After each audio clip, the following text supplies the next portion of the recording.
Good morning, and thank you for this opportunity to present via video. Many of us are concerned about the role of conservation and how we can respond to the effects of climate change. The aim of this talk is to share some ideas that have inspired me personally as a conservator to face the social impacts of extreme climate change.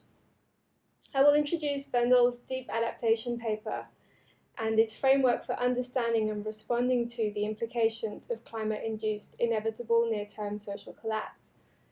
I've used this framework to assess the role of conservation in such a scenario, as well as to examine the importance of cultural identity in examples drawn from world cultures as lessons to be learned from. 18 months ago, a paper entitled Deep Adaptation, a Map for Navigating Climate Tragedy was released onto the internet by Dr. Jem Bendel. Bendel states that reviewers felt that it was too negative for academic publishing, despite being the product of exhaustive research into climate change. And indeed, for those who read it, the conclusions of his research, that climate-induced societal collapse is now inevitable in the near term, appear so overwhelmingly bleak that Popular Culture Vice magazine covered it as the climate change paper so depressing it's sending people to therapy. You may or may not count among those who have read it, and I've observed a spectrum of reactions since its release, ranging from curt rebuttals to Facebook survivalists crowdsourcing the best destination to outlive the apocalypse. And for the record, apparently New Zealand is the way to go. Bendel considers two major aspects of catastrophic climate change that will impede the continuity of our current social infrastructures. Firstly, the dramatic environmental changes caused by rising sea levels and extreme weather, encroaching on inhabited land masses and severely reducing resources. Secondly, an increase in conflict as the inhabitants of threatened or destroyed areas attempt to relocate or access resources. And from a doomsday prepper point of view, his paper might justify hoarding guns and canned goods, but Bendel is urging readers to take a step back, consider what if the analysis in these papers is true, allow ourselves to grieve, and then to overcome enough of the typical fears we all have to find meaning in new ways of being and acting. His proposed deep adaptation agenda is not about adapting to climate change in order to sustain our current society. It is about experiencing deep change on a fundamental, ethical, and social level so that when unprecedented ruptures in our society occur, we are better prepared. Personally, reading from an academic and ethics-focused point of view, I definitely don't see Bendel's deep adaptation agenda as a manual for surviving the end of the world. He states very clearly in the introduction that the purpose of his research is to provide readers with an opportunity to reassess their work and life in the face of inevitable near-term social collapse due to climate change. Whether this occurs through a series of catastrophes or more moderate and managed transitions, one does not need to fully accept or debate Bendel's concept, which I will refer to as social collapse, in order to use the deep adaptation agenda framework to look at how conservators can meaningfully engage with communities in order to find personal and professional purpose at this point in human history. So deep adaptation agenda's three key aspects are resilience, relinquishment, and restoration. So resilience from a psychological perspective is the capacity to adapt well in the face of adversity, bouncing back through creative reinterpretation of identity and priorities. The contemporary conservation frameworks in which we have trained and practiced have taught us to be willing to critique previously accepted standards, enabling us to refute the concept of returning things to how they were before, and allowing for ways forward to be found in the creative reinterpretation and reevaluation of identity and priorities. But what are the valued norms and behaviours that we as a society wish to maintain as we seek to survive? This brings us to relinquishment. People and communities letting go of certain assets, behaviours, and beliefs where retaining them could make matters worse. We see this already in conservation, where boundaries in museums have softened. understanding that the social value of collections to communities should be prioritized, even if material damages are experienced. By strengthening intangible cultural legacies in the present and into the future, we conserve living heritage. The third value, restoration, of course catches the eye of anyone in our profession, even when it is used in a different context. For Bendel, it involves people and communities rediscovering attitudes and approaches to life and to organization. So we are heavily reliant on electronic databases, but by focusing on community-level outreach and engagement, we can encourage human-to-human oral transmissions centered around material culture. Embodied knowledge will be essential. As quoted, "Writing is a form of forgetting, even though it feels like remembering. If we lose what is written down, all that remains is what is in our minds." Bendel states that to continue working as we have until now will backfire. Conservation is already ahead of the game in this respect. At the recent North American Textile Conservation Conference, looking back at the changes in conservation over the past 20 years, some key takeaway messages were noted by Francis Leonard. In a major change over these years, the social context of treatment have become as important as the physical considerations. She quotes Caterina Florio, "Working with different communities has become a much more fundamental part of museum and conservation practices around the world."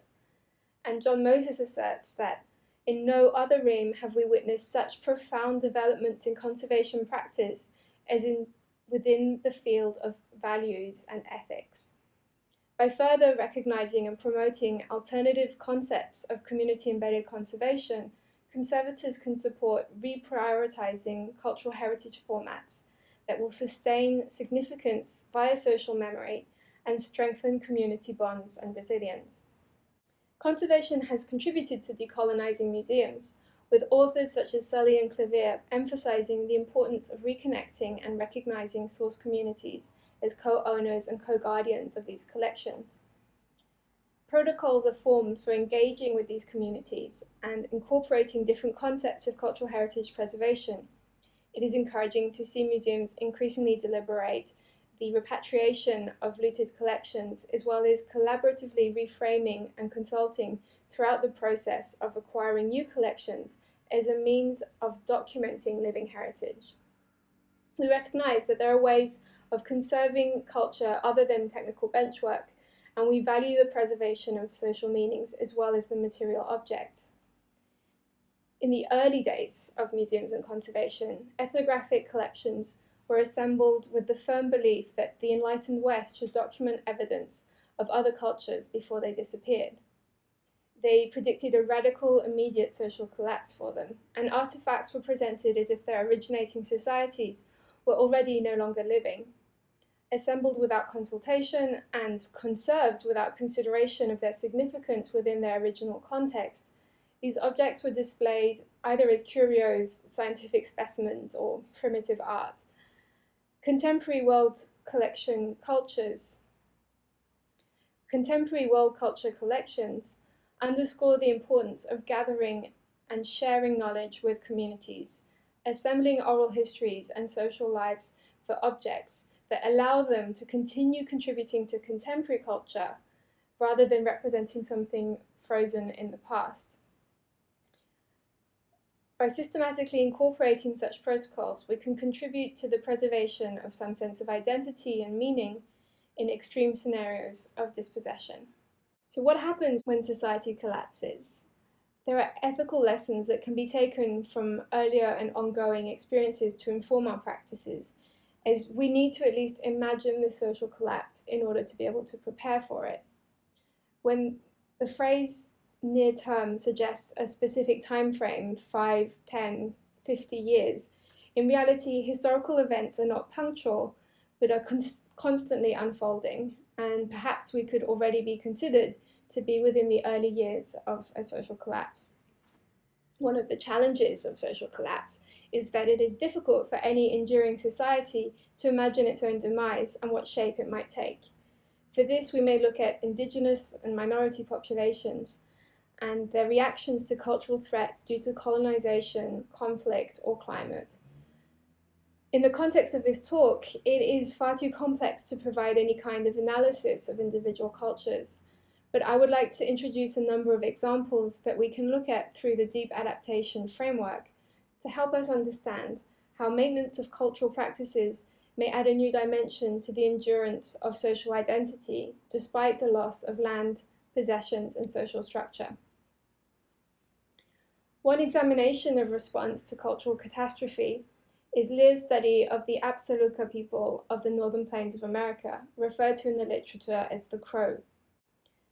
Lear focuses primarily on the unconceivable change experienced as their social values and infrastructures built around war honors, known as coup, became incompatible within the restrictions of the colonizing US government. Lear explores the ethical challenges of a civilization facing cultural destruction and a new present for which they had no conceptual framework. He provides an admittedly Western perspective on how radical adaptation allowed the Crow, as one of many threatened indigenous American tribes, to maintain a social and cultural identity. Though perhaps different to traditional Crow culture, these practices were key to their survival, and through reaffirming a sense of belonging, of place, and of community, have alleviated intergenerational trauma. Fundamental physical markers, such as the coup stick, carried in battle to enforce and record coup, and the sun dance, a sacred ceremony uniting the community in the continual act of defending their territory, became meaningless as warfare and ceremonial practices were outlawed and the boundaries of their land restricted by increasingly smaller reservations. From a cultural material conservation perspective, the coup stick may seem a more practical choice for teaching and restoring markers of social identity. There are many held within collections or otherwise documented. In contrast, the Crow Sundance was not documented or practiced for many decades, and the steps were lost. In later years, the Sundance was restored by learning Sundance steps of another, once enemy, tribe. Whilst no longer practiced within a warfare context, the Sundance becomes valuable as a focus for affirming tribal identity and community. The Crow were able to endure the end of all they knew and adapt through great resilience. By relinquishing what had constituted the symbol of their cultural identity, coup, and the protection of their territory, they were in a stronger position to then restore other aspects of their culture, which were compatible with their new context. A second case is the Rohingya Muslim minority, who have experienced systematic violence and oppression, resulting in repeated population movements both within Myanmar and two other countries since the early 1990s. More than 900,000 refugees have fled to the area of Cox's Bazar in Bangladesh. The trauma and abuse that have been inflicted upon the Rohingya is unimaginable by many standards. However, life in the camps or as an unregistered illegal refugee is of miserable conditions. In village life, the Rohingya had mechanisms to maintain a strong sense of solidarity and collectivism through samaj, a traditional social bond managed through a community of religious elders and leaders. Theirs is a primarily oral language without standardized written script. In the camps, cultural and religious identity remain important to Rohingya refugees. However, heavy restrictions are imposed on community life. Despite this, there are groups who continue to promote their cultural identity, although this is carried out in a subversive manner to avoid causing further friction with camp leaders and corrupt community elders. Music and poetry known as tarana, lamentations, are recited or sung, sometimes accompanied by traditional instruments.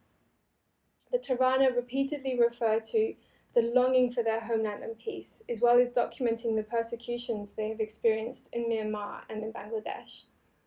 Some tarana chastise corrupt community leaders and the camp conditions that are harming their society.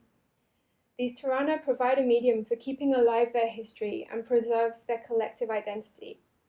Even in these harsh circumstances, they have maintained an oral tradition to remind themselves and teach the younger generations, some of whom have lived in camps their entire lives, what it is to be Rohingya, what they have lost, why they fled, and their hopes for a better future. This is a way to preserve their cultural identity as something that is meaningful to them and worth holding on to. It is very difficult to prepare for this situation where 1 million people have to leave their homes and belongings under threat of death. In the context of anticipating the unimaginable, the distressing conditions of Rohingya refugees can help us. They're not a community in need of a conservator's help, although it can be said that they're already doing their best to maintain a cultural identity. Human rights recognize the essential nature of cultural expression alongside shelter and food. We can see that those who are completely dispossessed still draw comfort and positivity through sharing cultural expressions and expressions of culture. The key lesson here is that conservators need to consider such extreme changes and work through actions that can help a community be better prepared. The third community we are looking at is the Pacific nation of Kiribati. Due to the low-lying coral reef islands which form their homeland, the 100,000 inhabitants of Kiribati are already seeing their homes disappear underwater. The Kiribatians are frequently referred to as the first climate change refugees, although many refute this term, including the Kiribatian government, which prefers planned migration and which has purchased land in Fiji hoping to relocate. The general population's preference, however, is to not leave their land at all. In a 2015 survey, the main reasons respondents were reluctant to leave were their connection with their home country, loss of traditions, culture, and way of life, concern about a different way of life at their destination, climate change denial, religious beliefs, and potential loss of sovereignty and traditional skills. These concerns have similarly been found in other studies in low-lying countries. In fact, Kiribatians rate concerns about loss of cultural and local knowledge above access to food, education, healthcare, electricity, and even above potable water. In interviews, they talk of the fear that without their land, they will lose their history, language, and social practices. The concerns of the Kiribatians illustrate how, even though cultural identity is a multifaceted concept, the attachment to land is so strong that it can dominate our conception of self and identity. The Kiribati Islands may be amongst the first to experience climate change, but should climatic conditions persist, these concerns will spread to many other populations. Kiribatians are reluctant to leave their land, but they will inevitably find themselves in a situation where they wish to preserve their cultural identity even if they are no longer in the Kiribati area. From a deep adaptation perspective, in order to respond proactively to the complete loss of homeland and relocation, whether to Fiji or elsewhere, without complete loss of cultural identity, Kiribatians must build resilience through the identification of which aspects of cultural identity are essential versus those which must be relinquished. These may be associated with the landscape and their relationship to it, but also social practices that cannot endure in a new era of crisis. By remaining positive but open to whatever the unpredictable future may bring, and carrying our cultural practices, oral histories, traditional knowledge, and ethical values with us, at some point, it will be possible to restore and re-establish these forms of embodied knowledge in order to see social and cultural identity flourish and grow once more. In conclusion, the deep adaptation agenda framework concepts of resilience, relinquishment, and restoration are in alignment with contemporary approaches to conservation. The given examples of people who have experienced unimaginable social collapse illustrate how communities adjust, adapt, and make difficult decisions in order to preserve their cultural identity. The role of conservation facing social collapse is to help communities identify the aspects of society that they value the most and to contribute to the maintenance of relevant embodied knowledge. For each of us in our communities, wherever we work, even though we may be living in relative safety, there is tremendous value in working with communities. By encouraging people to engage with collections and the conservation work we do, through knowledge exchanges around how things are made and used, we build up collective knowledge and the social meaning of collections. These will help our communities to be in a better position when massive societal change occurs. By meaningfully engaging with communities, we're also equipping them and ourselves to be more resilient, to identify the most valuable and vulnerable aspects of what matters to us as a society, so that we are better able to relinquish the rest if it begins to hold us back. Thank you.